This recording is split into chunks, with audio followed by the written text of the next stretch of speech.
তো বন্ধুরা, শীতকালে চিকেন রোস্টিং খেতে আমার ভীষণ পছন্দ হয়, তাই তোমার দাদাভাইকে বললাম আজকে চিকেন রোস্টিং করো। পরিমাণ মতো নুন দিয়ে দিল, তারপরে হলুদ গুঁড়ো আর হচ্ছে গিয়ে শুকনো লঙ্কার গুঁড়ো, তারপরে দিয়ে দিবে কিছুটা কাঁচা লঙ্কা, রসুন, আদা পেস্ট দিয়ে ভালো করে মেখে নিচ্ছে।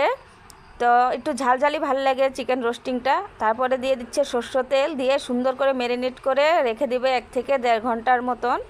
1-1.5 ঘন্টা রেখে দিলে কিন্তু ম্যারিনেট করে, তাহলে খেতে কিন্তু সুস্বাদু বেশি হয়। তার জন্যে আর তোমার দাদাভাইয়ের হাতের মানে চিকেন রোস্ট কী বলবো, একদম অমৃত, এতটাই টেস্ট লাগে।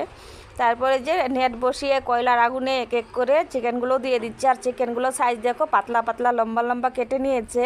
যেহেতু আমার নেটটা একটু বেশি ফাঁকা, তাই চিকেনগুলো দেওয়ার অসুবিধা হবে, কারণ এই লম্বা লম্বা করে দিয়েছে। কিন্তু এমনি যেরকম মাংস করি সেভাবেও করে খাওয়া যায়, বা গোটা মুরগিও রোস্টিং করে খাওয়া যায়, তবে আমার এইভাবেই বেশি টেস্ট লাগে। তারপরে যে দেখো কয়লার আগুনে হালকা হিটে উল্টিয়ে উল্টিয়ে দিচ্ছে। তো একবার উল্টিয়ে দিয়ে তারপরে অল্প বাটার লাগিয়ে দিচ্ছে একদম সুন্দর করে চামচ দিয়ে। তো এটা ব্রাশ দিয়ে দিলে বেশি ভালো হতো, তবে ব্রাশটা খুঁজে পাই নাই, তাই এভাবে চামচ দিয়ে দিচ্ছে। চটবাজিতে আর খোঁজাখুঁজির সময় ছিল না হাতে।